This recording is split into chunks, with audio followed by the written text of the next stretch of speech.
১৯৯৭ সালে প্রতিষ্ঠিত দেশের একমাত্র পাথরের জাদুঘর বা রক্স মিউজিয়াম পঞ্চগড় সরকারি মহিলা কলেজের তৎকালীন অধ্যক্ষ ডক্টর নাজমুল হক ব্যক্তি উদ্যোগে মিউজিয়ামটি কলেজ চত্বরে প্রতিষ্ঠা করেন।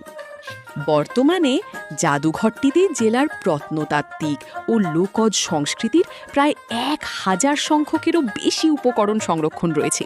এতে অভ্যন্তরীণ ও উন্মুক্ত দুই রকমের গ্যালারি সহ অভ্যন্তরীণ গ্যালারিতে রয়েছে বিভিন্ন আকৃতি, রং ও বৈশিষ্ট্যের আগ্নেয় শিলা, পাললিক শিলা, নুড়ি পাথর, সিলিকা নুড়ি, সিলিকা বালি, হলুদ ও গাঢ় হলুদ বালি, খনিজ বালি, সাদা মাটি, তরঙ্গায়িত চ্যাপ্টা পাথর, লাইমস্টোন, পলি ও কুমোর মাটি এবং কঠিন শিলা।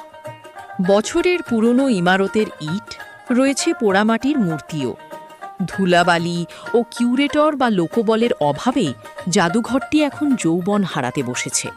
কলেজ প্রশাসনের দাবি, অবহেলার মধ্যে না রেখে মিউজিয়ামটি দ্রুত স্থানান্তরিত করে লোকবল নিয়োগ করে সঠিক রক্ষণাবেক্ষণের মাধ্যমে তার হারানো যৌবন ফেরত দেওয়া হোক।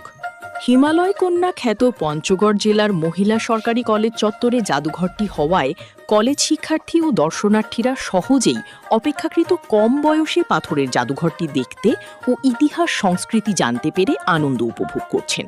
এতে তাদের গর্ববোধও অনেক।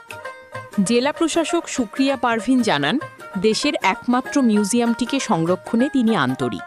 স্থানান্তরিত করার বিষয়ে আইনগত ব্যবস্থা গ্রহণ ও প্রয়োজনীয় পদক্ষেপ গ্রহণ করে নির্দিষ্ট জায়গা নির্বাচন করবেন। দেশের একমাত্র রক্স মিউজিয়াম পঞ্চগড়ে, মূলত এটি পঞ্চগড় মহিলা কলেজের একজন সম্মানিত শিক্ষকের উদ্যোগে স্থাপিত হয় এবং এটি এখনই বর্তমান পঞ্চগড় সরকারি মহিলা কলেজ প্রাঙ্গণে অবস্থিত।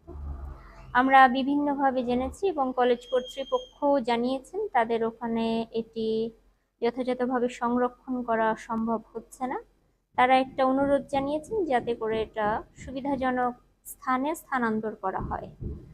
আমরা এই বিষয়ে আমরাও চাই, রক্স মিউজিয়াম পঞ্চগড়ের একটা গর্ব, আমরা ঐতিহ্যও বলতে পারি। পঞ্চগড়ের ভূমি রূপের সাথে এই পাথরগুলোর বা এই পাথরের মিউজিয়ামের একটা সাযুজ্য রয়েছে, সংশ্লিষ্টতা রয়েছে। আমরাও চাই এটা উপযুক্ত একটা স্থানে পৃথক একটা রক্স মিউজিয়াম হোক, যেখান থেকে এটার প্রসার আরো বেশি হবে। তবে এটি জেলা প্রশাসন খুব আন্তরিক আছে এই বিষয়ে, তবে এই বিষয়ে মন্ত্রণালয়ের নির্দেশনা প্রয়োজন এবং মন্ত্রণালয়ের ইন্টারভেনশন দরকার। আমরা প্রয়োজনীয় যোগাযোগের ব্যবস্থা গ্রহণ করব এবং প্রয়োজনীয় যোগাযোগ ক্রমে এই মিউজিয়ামের সুন্দর সুষ্ঠু ব্যবস্থাপনার উদ্যোগ আমরা গ্রহণ করব ইনশাআল্লাহ।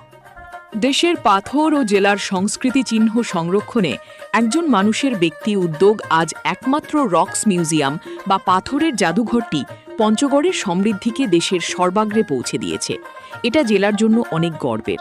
এটি সঠিক ব্যবস্থাপনায় আরও সমৃদ্ধির স্তরে যাক, এমন প্রত্যাশা করেছেন স্থানীয় সুধীজন।